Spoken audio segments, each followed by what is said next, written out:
Praise God.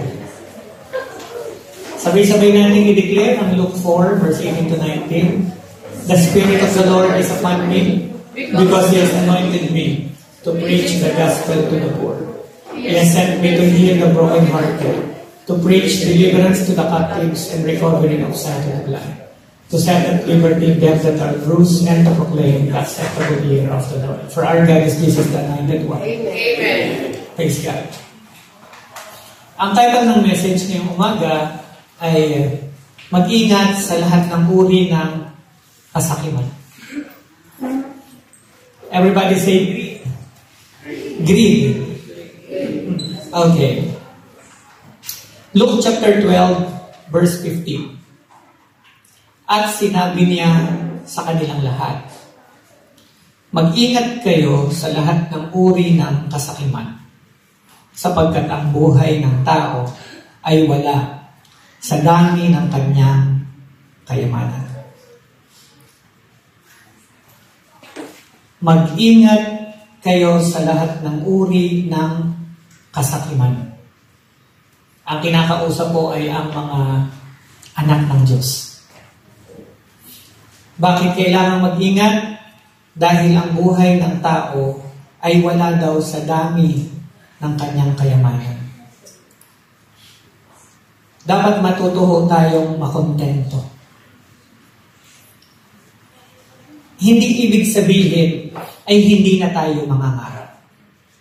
Hindi ibig sabihin na hindi na tayo mag-i-aim ng, di ba, mas matitindi pa.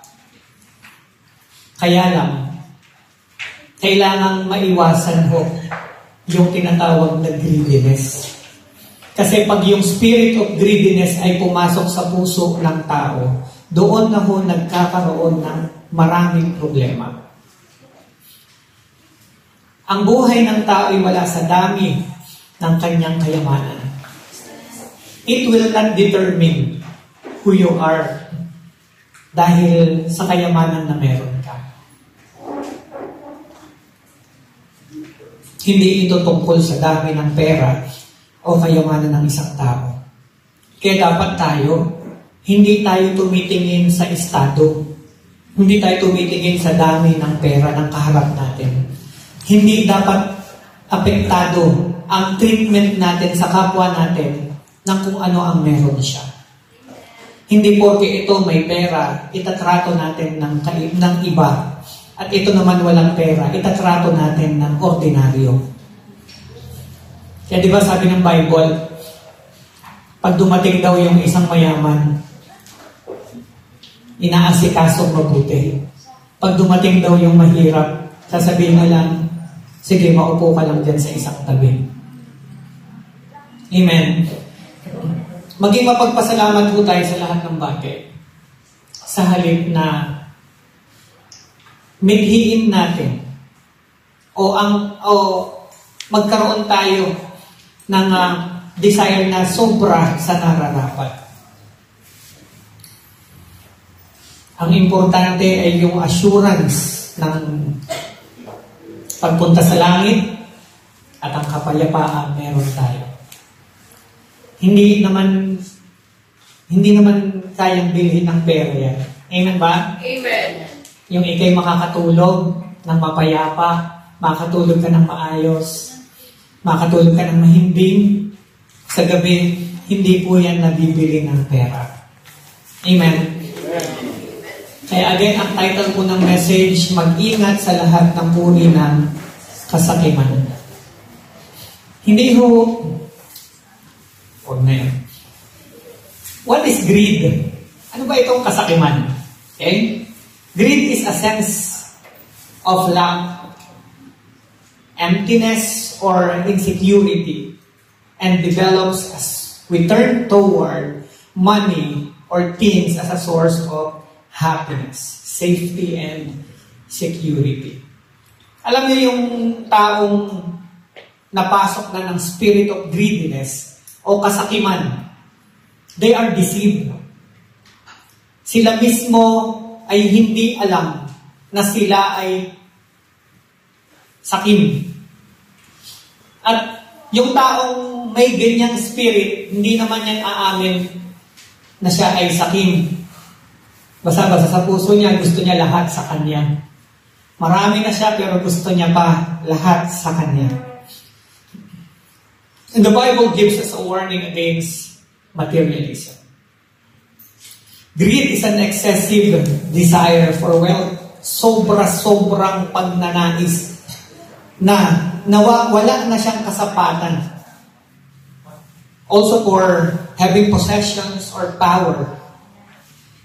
Ang nangyayari tuloy, nawawalan, humihina yung puso na marunong makaramdam sa damdamin ng kapwa niya. Nadi-disregard tuloy yung nararamdaman ng kanyang kapwa. Nagiging manhid at nagkakaroon ng apathy, kawalan ng pakialam sa kanyang kapwa. At ang example po dito, actually yung root cause talaga nitong, ang root cause ng example, actually, ito kasi ay napapanahon at talagang nangyayari sa ating paligid. Yung nangyayaring ghost projects, nangyayaring flood controls, anomaly, at yung mga pagkawala ng marami at bilyong-bilyong pondo ng ating bayan. The root cause of all that is greediness. Diba? Bahala na magdusa ang marami, basta't paldo-paldo. Amen ba? So yun yung nakakalungkot kasi hindi na humihina na yung pakiramdam sa kapwa.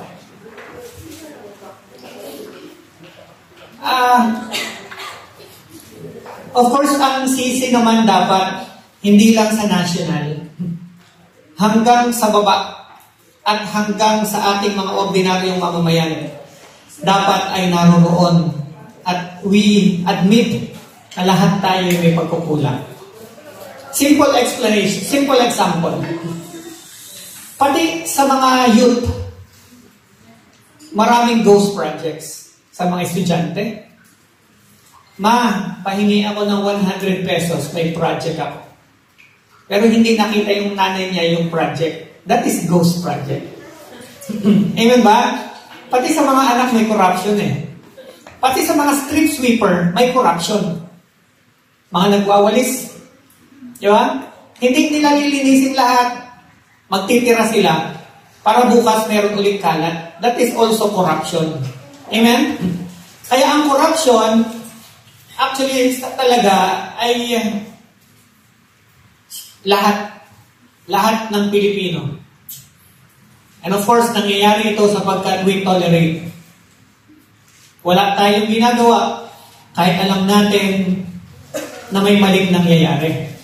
Sapagkat ang karamihan sa mga Pilipino ay takot, sumangkot, o sumali. Walang lakas ng loob na lumaban sa katiwalian. Sapagkat iniisip niya, siya rin siguro ay may pagkukulang. Pero pag ang usapin ay usapin para sa bayan, we must be patriot. Huwag tayong matakot na lumaban at magsalita kung kinakailangan. Especially we are chosen sons and daughters of God. Magsalita tayo kung kinakailangan. Amen ba?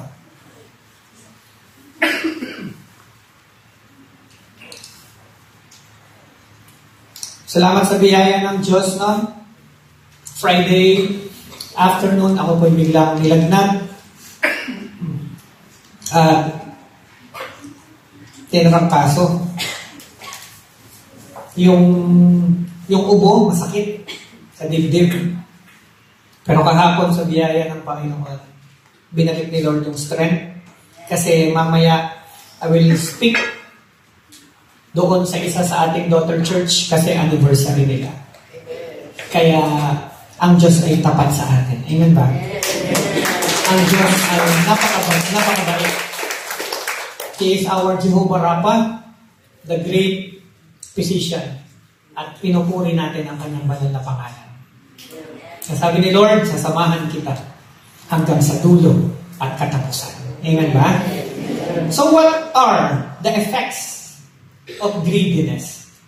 Ano ba ang epekto nito sa atin? Nitong kasakiman na ito. Number 1, erosion of morality. Greed leads people to compromise. Ano yung kino-compromise ng tao na napapasok ng spirit of greed? Their ethical standard. Nakakalimutan nila yung pagpapahalaga nila sa pangalang meron sila. Di ba? So, ang resulta nito is dishonesty, exploitation, at yun nga, pananakit sa kapwa. 1 Timothy 6 verse 10, for the love of money is the root of all kinds of evil.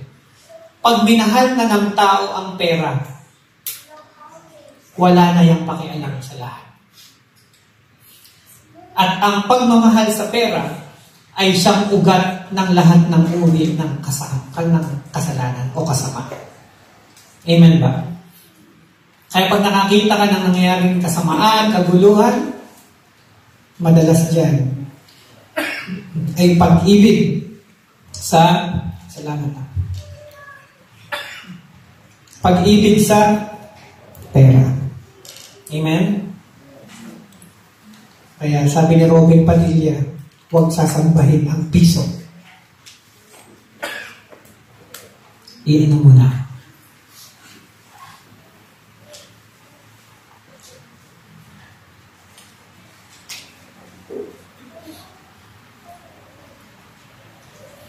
Erosion of morality.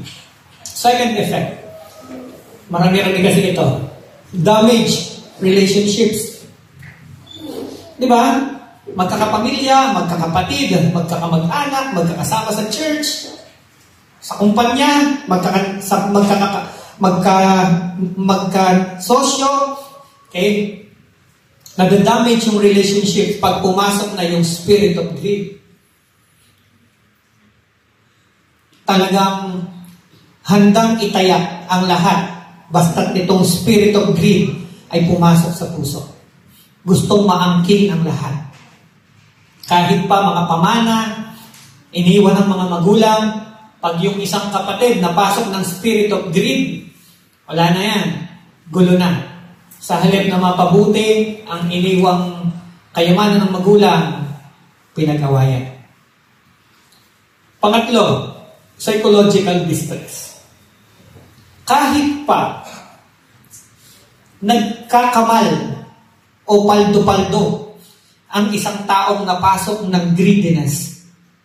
Alam nyo, itong mga taong ito ay nakakaranas ng psychological distress.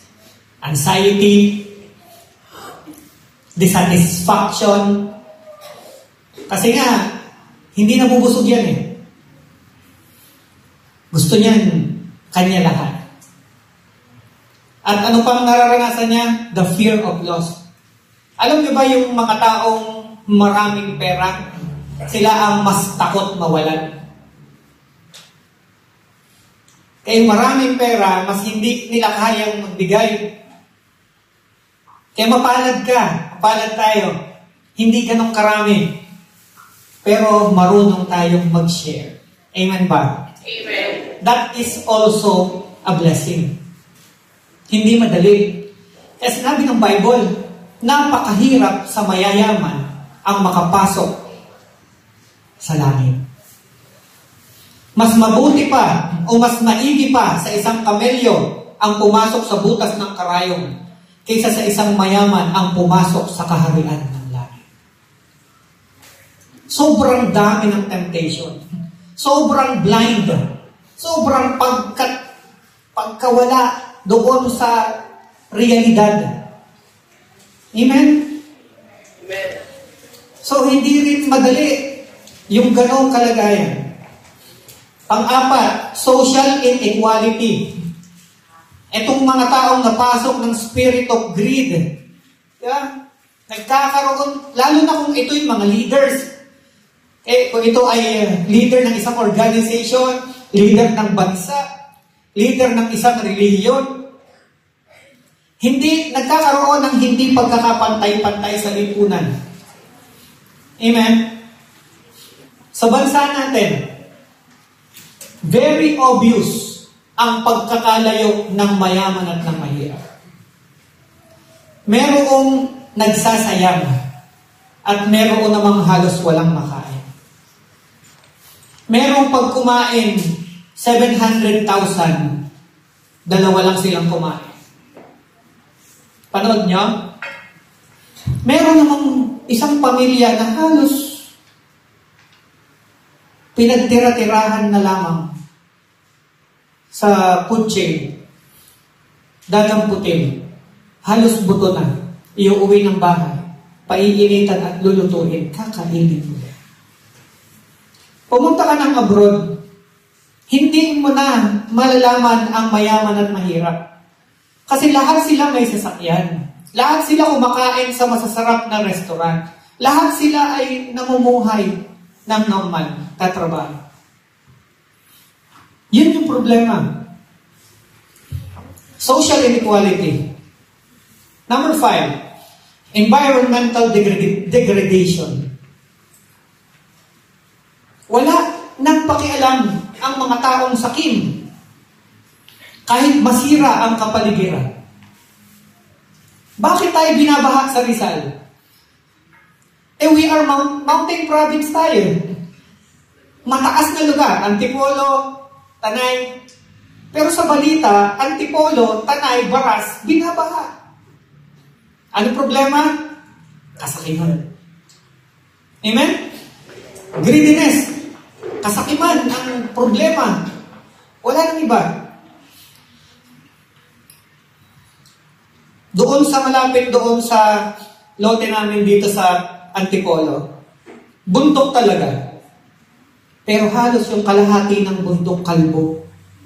Tapos tinatayuan ng housing.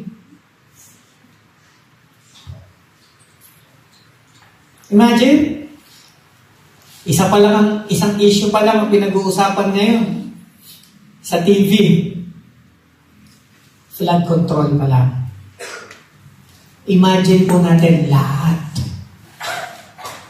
ang nawawala sa bansa natin, trillions. Hindi po tayo mahirap. Corrupt lang talaga ang ating mga pinuno. And as our pastor, kailangan kong banggitin sa inyo yung ganitong mga bagay. Hindi lang tayo nag-aaral ng salita ng Diyos.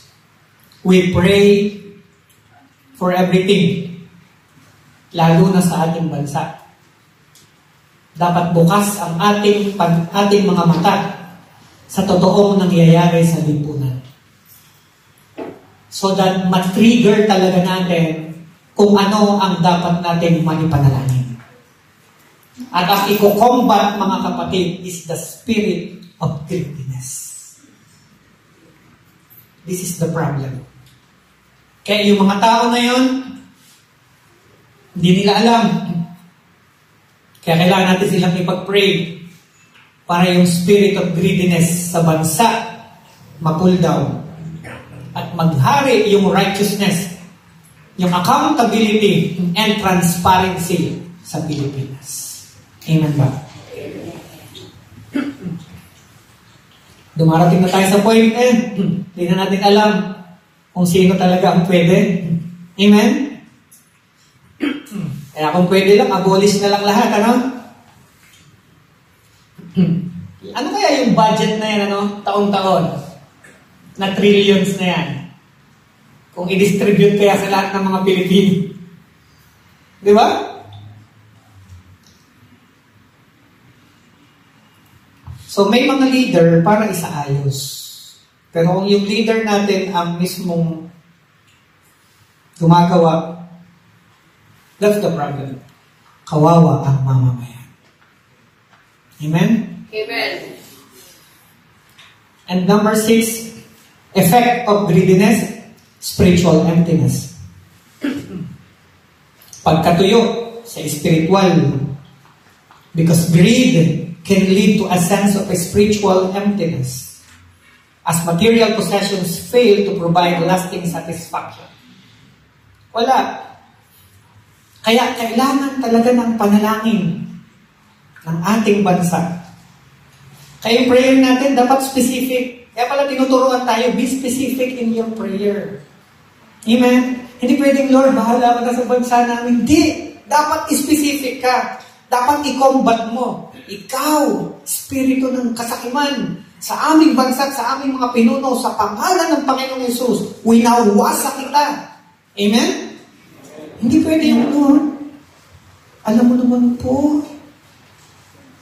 si Lord na nga ang sasagot, siya pa ang mag-iisip. Amen? Sabihin mo kung ano yung gagawin ni Lord. Amen ba? Mangangaral 5 verse 10. Ang gahaman sa salapi ay walang kasiyahan, at ang sakim sa kayamanan hindi masisiyahan sa kaunting pakinabang. Pag sanay na sa marami, hindi na nasisiyahan sa kaunting pakinabang. Praise God. So, that is the effect. Signs of greed. Check natin, baka may nakalusot. What are the signs of greed? Number 1, coveting possessions. Exodus 20:17. Huwag mong pagnanasaang maangkin ang sambayanan ng iyong kapwa. Ang kanyang asawa, mga alilang lalaki o babae, mga baka, asno o anumang pag-aari niya. Nasaan ito? Nasa 10 Commandments. Amen ba? Amen. Ayan. So wag daw tayong magkakaroon ng pagnanasa sa mga bagay na meron ang kapwa natin. Sa halip, sabihin natin, Lord, thank you po sa blessing mo sa kanya. Sunod na po ako. Amen? Pero dapat doon sa talagang nagtrabaho. Kumbaga, hard-earned money. Huwag doon sa mga alam naman natin galing sa masama. Amen ba? Amen? I believe na hindi lang tayo, kundi halos majority ng mga simbahan sa kasalukuyan ay nagpapahayag ng ganitong pagpapahayag para sa ating bansa. Because we love our country. Amen? Amen. Hindi natin mahal ang Japan. Hindi natin mahal ang Thailand. Ang mahal natin ay ang Pilipinas. Amen? Amen. Kasi nandito tayo. Dito tayo nilagay ng Panginoon. Kaya tayo ang magmamalasakit at magmamahal para sa ating bansa. Second sign, stirring up conflict. Greedy individuals often prioritize their own desires, leading to strife in a relationship and community. Kasi nga, nakasarili eh. Kawikaan 28:25, nung sabi ng Bible, ang gahaman ay lumilikha ng kaguluhan. Ngunit ang nagtitiwala kay Yahweh, uunlad ang kabuhayan. Ang gahaman, ano daw ang nililikha? Kaguluhan. Amen? Sabi ko nga, wag lang sa national, hanggang sa baba. Basta may kasama kayo doon na, di ba? Sakim. Ngayon, nagkikreate yan ng problem kung saan siya naroon. At hindi nagsisinungaling ang Biblia. Basta't ang taong gahaman, saan man makarating, laging meron niyang lilikhain na gulo. Kasi gusto niya laging maangkin yung mga bagay na nandoon sa paligid niya. Amen ba? Amen. Number 3, never having enough. Mga Ngaral 5:10, ang gahaman sa salapi ay walang kasiyahan. Ang sakim sa kayamanan ay hindi masisiyahan sa kaunting pakinabang. Inoon nyo na lang medyo bibilisan natin kasi mahaba-haba ito. Pang-apat na sign ng greed, compromising faith, placing material possessions above one's relationship with God. Ano sabi ng Matthew 6:24? Tingnan nyo walang aliping makakapaglingkod ng sabay sa dalawang Panginoon. Hindi pwedeng sabihin ang Diyos mo'y ang Diyos at yung pera as well. Hindi pwede. Hindi ka pwedeng maglingkod sa dalawang Panginoon. Bakit? Sapagkat kapupukutan niya ang isa at iibigin ang ikalawa. Paglilingkuran ng tapat ang isa, hahamakin ang ikalawa. Hindi kayo pwedeng maglingkod ng sabay sa Diyos at sa kayamanan. Kaya yung taong napasok ng espiritu ng kasakiman, aminin man niya o hindi, ang Diyos niya ay pera. Amen? Pera. At pag pera na ang Diyos ng isang tao, lumayo-layo pa. Handa yang pumatay para sa pera. Amen? Number 5, bringing ruin, destructive consequences within one's own family and household due to greedy behavior. Pati pamilya, wala siyang pakialam kahit na magkaroon ng kaguluhan o problema. Kawikaan 15:27, ang gahaman sa salapi ay nauuwi sa kaguluhan. Ngunit, ang tumatanggi sa suhol ay mabubuhay ng matagal. O yan daw hindi nagpapabribe, hindi daw nagpapasuhol, mabubuhay ng matagal. Amen? Praise God. Kaya pag-pray natin lahat ng ating mga leaders. Kasi, naniniwala tayo na yung mga pumasok sa gobyerno, gusto talaga nila mag-serve. Una, naniniwala sa puso nila. Gusto talaga nila maglingkod. But along the way, naging corrupt sila. Bakit? Ginawa silang corrupt ng mga taong kanilang pinaglilingkuran. Ako po mismo ay saksi sa isang opisina ng isa sa ating mga pinuno. Ultimong bowl, hinihingi. Pambili ng pagkain, gatas ng anak, hinihingi. Pambili ng bubong, hinihingi. Metro, gustong hingin. Pag hindi binigyan, hindi na iboboto. Kaya ang gagawin nung government official, ibibigay lahat ang gusto. Babawi. Sa pondo. Yun yung reason. Nagsimulang tama, namamali, minamaling din kasi. Kaya ang pagkukulang ng ating pinuno, meron ho tayong contribution doon. Ginawa natin silang ganun. Of course, hindi lahat. Meron talaga dyan namurap lang.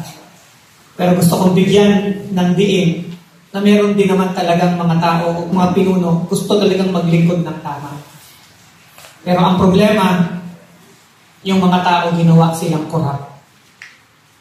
Kaya, J1 people,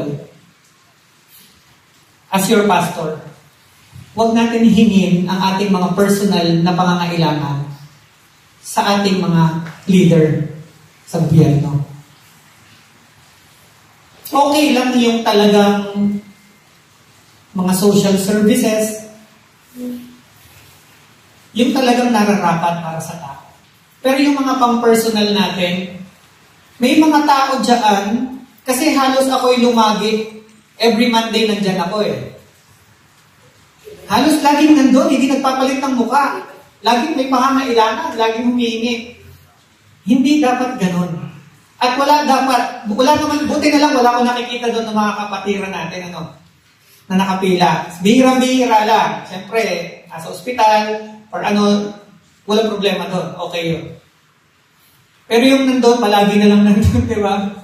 Hindi yung maganda. Kaya dumadami ang mga corrupt. Kasi tayo rin, may kasalanan din tayong mga pinagsisilbihan, pinaglilingkuran. Kaya ang church natin, gumagawa at tumutulong tayo sa paraan na kaya natin. At yan yung dahilan kung bakit na-discover nila tayo, nakilala tayo. Pastor, paano yung nagagawa yan? Kasi nakita nila, papakain tayo ng mga maraming bata. Tapos, pag may baha, kasama tayo sa mga una na tumutulong. Katakagaya nung one time dito sa Teachers Village, more than 400 families. Galing sa Carlangan, galing sa San Roque, galing sa Santo Niño. Diba? Tayo lang yung, sabi nila, Pastor, yung ibang pumunta dito, pagkain lang yung dinala sa amin. Kayo po, may dala pa kayong tsinelas, may dala pa po kayong tubig, may dala pa po kayong sabi namin, galing kay Lord yan. Paano natin nagagawa yun? Kasi, tinulungan tayo ni Lord na baguhin yung puso natin. Galing yan sa atin sa ating lahat. Sa pag-aambaga ng pagtutulungan nating lahat. Amen ba? So, yun yung maganda na malaman nila na isang church na ito ay katuwang. Amen? Hindi tayo consumer o hindi tayo kasama doon sa mga lagi na lang humihingi at nangangailangan. Amen po ba? We are blessed people. Sabi mo sa tabi mo, we are blessed. Amen? And that blessed has to be a blessing. Amen? Kaya sabi mo sa katabi mo, hindi ka pinagpala para humingi. Pinagpala ka para mag-share. Amen? Pinagpala ka para magbigay. Amen ba? Amen. At ang pagbibigay ay hindi tungkol sa dami ng laman ng bulsa. Hindi pwedeng sabihin, Lord, bless me para makatulong ako. No. Ang pagbibigay ay usapin, hindi ng bulsa, kundi ng puso. Kahit walang-wala ka, kung marunong ka at gusto mo talagang magbigay, magagawa mo yan. Amen. Kasi hindi yan tungkol sa laman ng iyong bulsa. Tungkol yan sa laman ng puso mo. Laging meron kang ma-share, basta't gustuhin mo lang. Amen ba? Amen. Praise God. And the last sign, love of money. Nabanggit ko kanina yan. Kaya mag-ingat tayo Sino mahal mo? Pera o si Lord? Lord.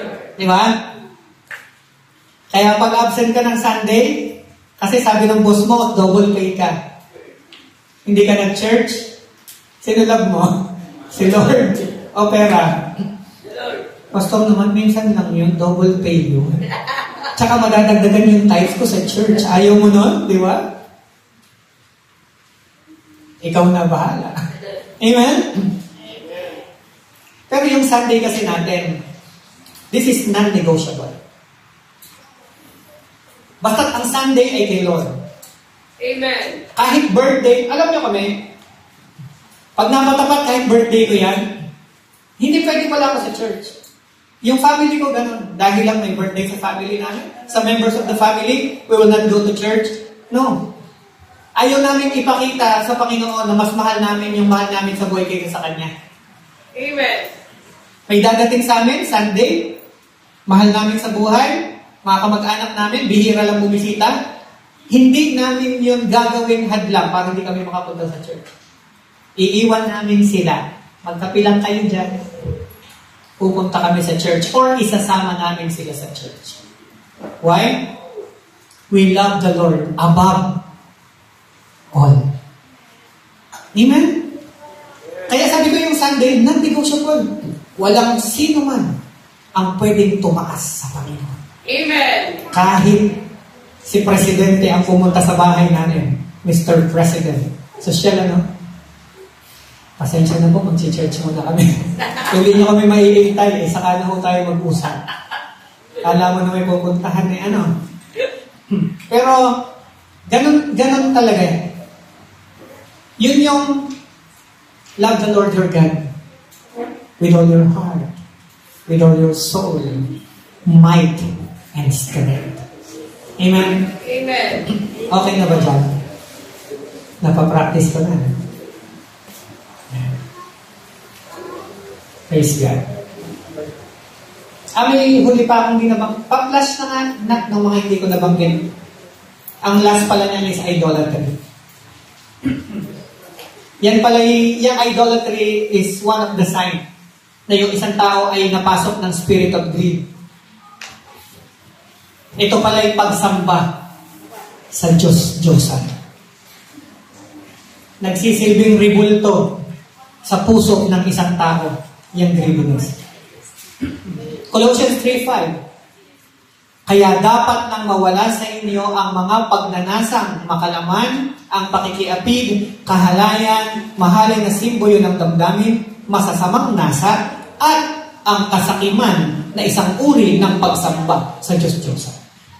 So, hindi mo kailangan ng ribulto para sabihin, sumasamba ka sa ibang Diyos. Maging sakim ka lang. That is already idolatry.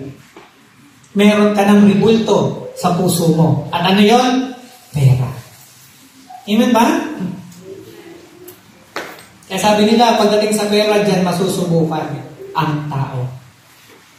Patunayan natin bilang mga anak ng Diyos na hindi tayo sisira sa pera. Amen ba? Sa iyong satabi mo, patunayan mo. Pinabili ka. Ang binigay, 20. May sukling piso.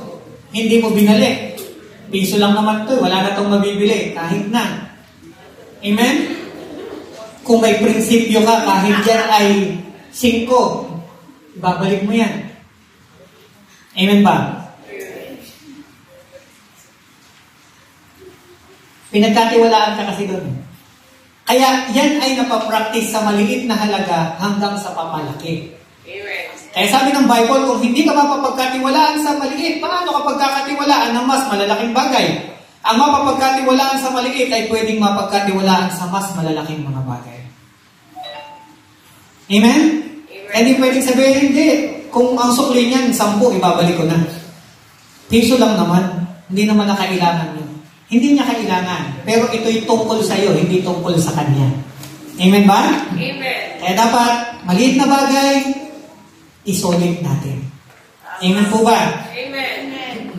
Amen? Punta na tayo sa solution. Cures for greed. Number 1, prioritize spiritual values. Matthew 6:24, no one can serve 2 masters. You cannot serve both God and money. Lagi natin sinasabi yun. Bigyan natin ng pagpapahalaga ang ating pananampalataya. Amen ba? Let's focus on our faith, love, and service to others rather than material possessions. Nakakatawa kasi noong unang panahon, ang mga lolo natin, maprinsip yung mga tao. Nandun na tayo sa generation, hindi na. But I pray sa mga simbahan ay manatili at matagpuan pa rin ang mga taong may prinsipyo. Hindi mabibili ng pera. But the reality, lahat tayo'y may presyo. Yan ang totoo. Ang bawat tao'y may presyo. Kaya dumalangin ka sa Panginoon na huwag ma-reach yung presyo mo. For sure, bibigay ka. Kaya kailangan natin ng lakas ng Panginoon eh. Kasi kung lakas mo lang, baka pag na-reach na yung presyo mo, sumuko ka. Diba? Nagtrabaho po ako sa construction. Pero hindi naman po yung nagpapala. No?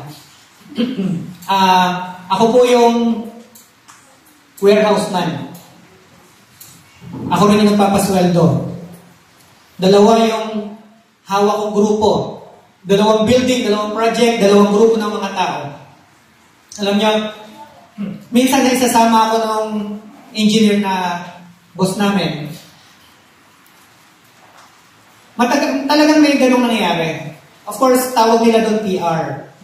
Para makuha nila yung project na to, nagbibigay yan sa meeting, susi. Sir, baka naman yung project din dito, baka pwede namin makuha. Tapos, itutulak lang yung susi. Bahala ka na, sir. Siyempre, nandun yun kung yung susi, Honda, susi ay Ford, or kung ano, diba? Pag hindi naabot yung presyo niya, tutulak pabalik yung, hindi talaga pwede kasi, alam mo naman, masisilip ako dyan, ganyan-ganyan. Kaya pag tulak ulit ng susi, may kasama pang cheque. Hanggang sa maabot, pag kumamot na ng ulo, naabot na. Amen. Sige, gagawa pa ng paraan. Deal yun.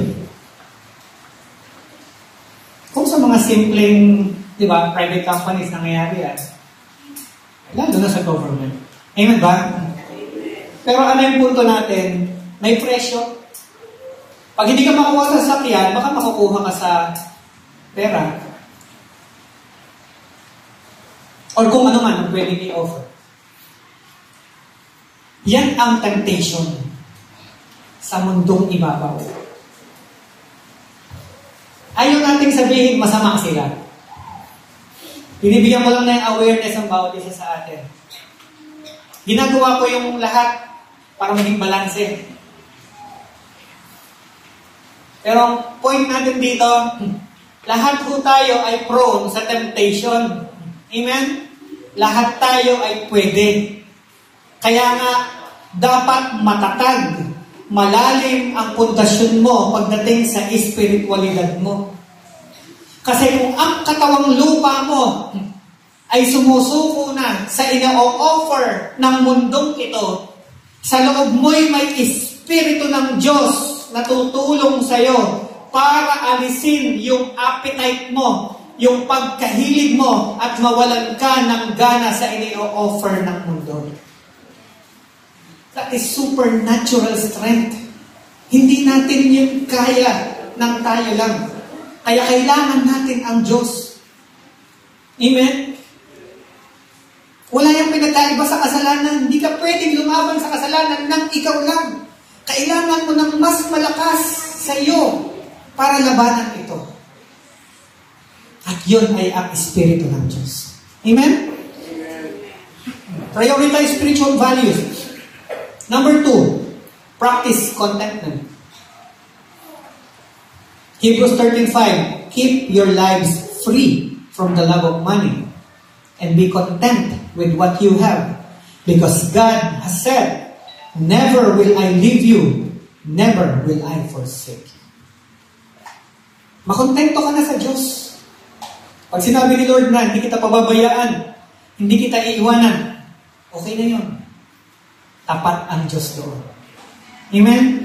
Huwag ka lang magnanasa ng sobra. Lord, gusto ko nun eh. Gusto kong Ferrari, hindi mo naman ako binigyan ng Ferrari. Diba? Sabi ni Lord, sapat ang biyaya ko sa iyo sa araw-araw. Hindi kita pababayaan. Hindi ka magugutom. Hindi ka, diba? At maraming bagay na hindi pwedeng bilhin ng pera, ang matatanggap mo rin. Diba? Kahit hindi oras ng pagtulog. Imagine, kahit nasa church, nakakatulog ka. Abay, blessing yan. Yung iba'y nasa bahay, nasa unan na hindi pa makatulog. Ikaw ay nakikinig kay pastor, pero nakakatulog. Blessing yan. Amen ba? Ang bilis makatulog. Wala namang natutulog dito. Amen.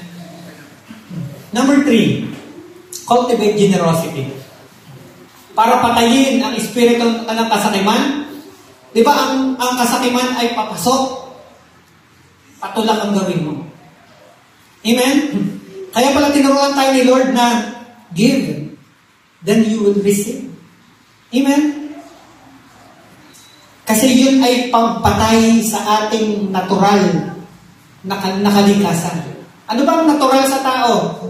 Di ba gusto niya puro patanggap? Pero hindi natural sa kanya ang magbigay. Diyos ang nagtuturo niyan. Amen? Ayaw niyo na. Pwede ba? Proverbs 11:25, a generous person will prosper. Whoever refreshes others will be refreshed. Kapag tumutulong ka, kapag nagbibigay ka, lalo kang tumatanggap. Amen ba? Amen. And number 4, konti na lang, live simply. Simple life. Contented life. Dapat ganun lang. Ano mapapala ng tao? Makamtan man niya ang kalahati ng daigdig kung mapapahamak naman ang kanyang nag-iisang kaluluwa. Ano ang pakinabang dito? Yun ang sabi ng Matthew, di ba? So, kung meron kang hindi pa pahalagahan, yung soul mo. Amen?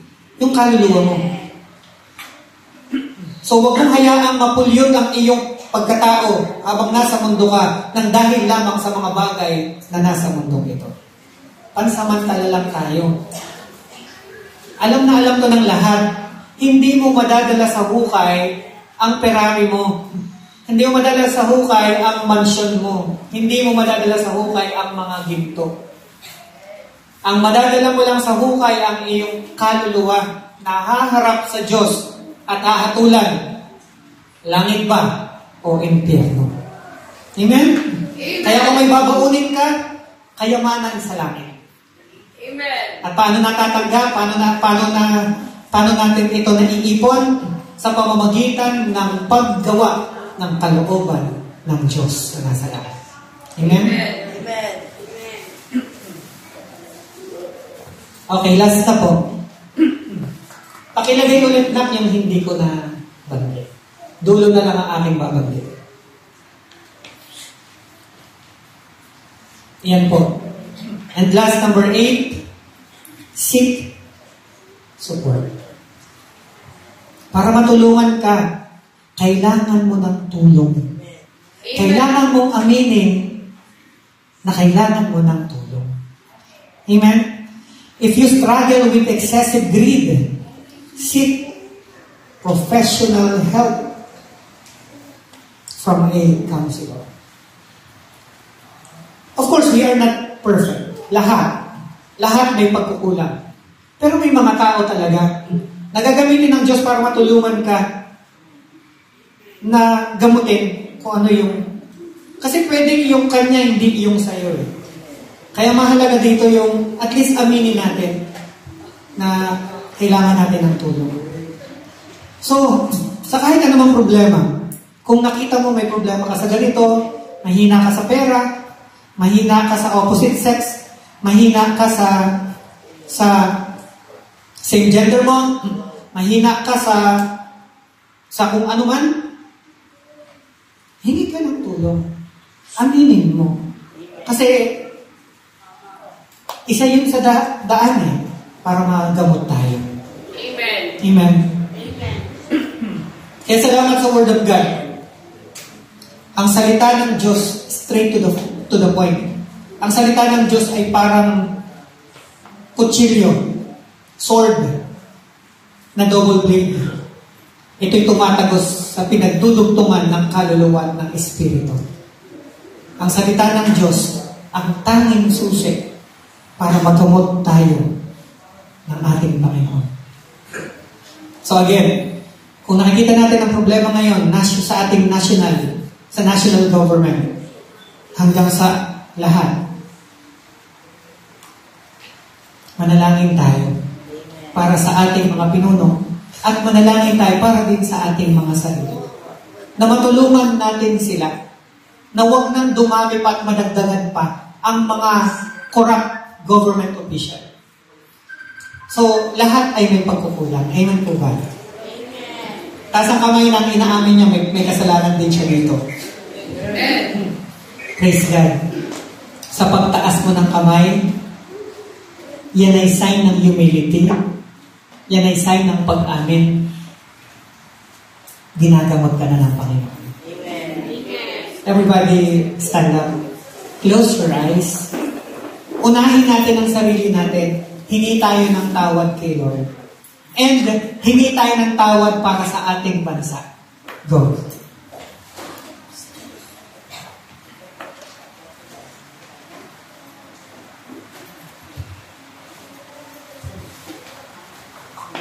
Ama, patawarin niyo po kami sa aming mga pagkukulang. Patawarin niyo po kami kung nakita mo na isa kami sa halos gusto namin iasa ang lahat sa aming pamahalaan. Patawarin niyo po kami, Panginoon, na sa halip na tumulong kami kahit sa isang maliit na paraan, ay tumutulong pa kami para lalong lumala ang sitwasyon sa aming gobyerno.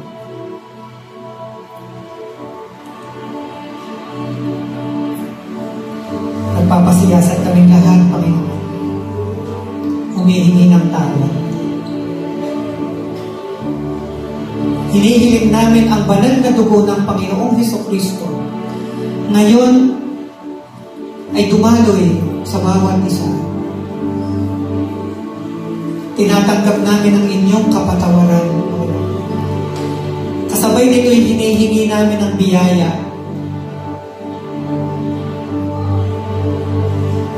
upang hindi na mabuhay ng gayon, kundi mabuhay ng aayon sa inyong kalooban. Kami ang tutulong. Kami ang magbibigay. Kami ang gagawa ng paraan para maitaas ang antas ng pamumuhay ng kapwa namin sa paligid namin. Bigyan niyo po kami ng wisdom as a church kung ano ang pwede namin gawin para ang bansa namin ay malinis at ang bansa namin ay umunlad. Tinataas namin ang bawat tao sa bansang Pilipinas. I-redeem po ninyo, Panginoon, yung morality ng aming bansa. We pull down the spirit of greed and corruption. We speak love. We speak honesty. We speak fear of the Lord for our government officials.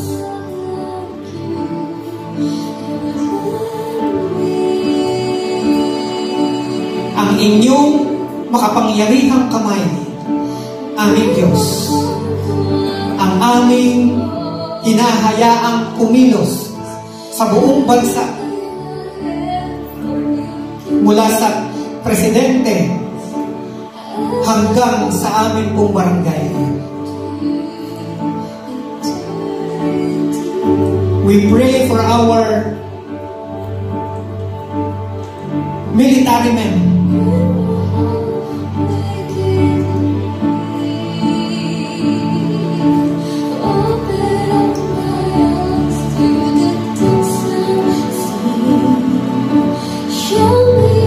Gawin ng aming mga military men in uniform ang nararapat for our government. Maghari yung righteousness mula sa mga generals. Magkaroon ng banal na takot ang aming mga generals at tumayo sa Constitution.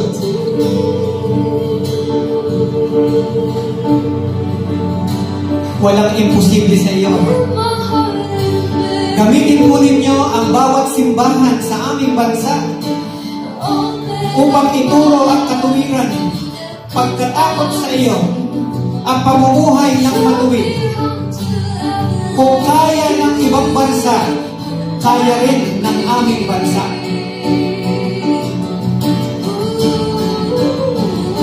Now, in the name of Jesus,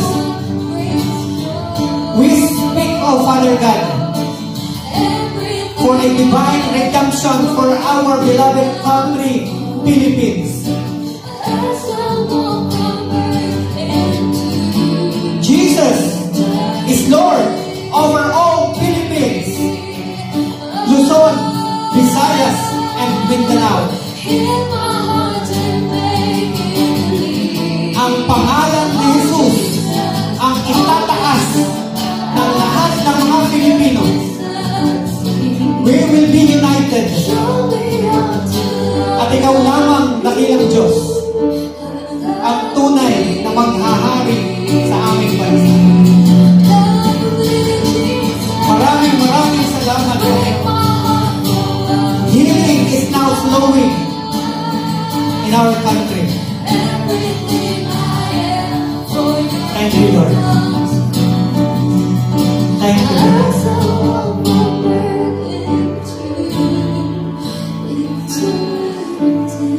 Hanggang sa pinakamaliit na bahagi ng aming pong lipunan, ang bawat pamilyang Pilipis,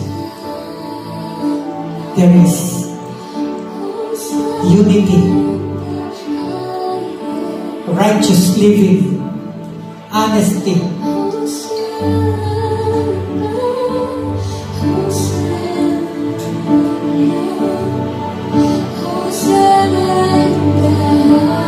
mula doon ay naghahari ang ating Diyos.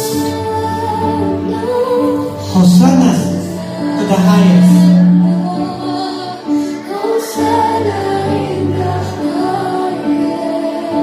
Taas po natin ang ating kamay.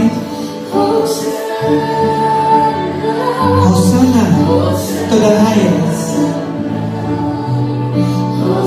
Hosanna. Hosanna. Hallelujah.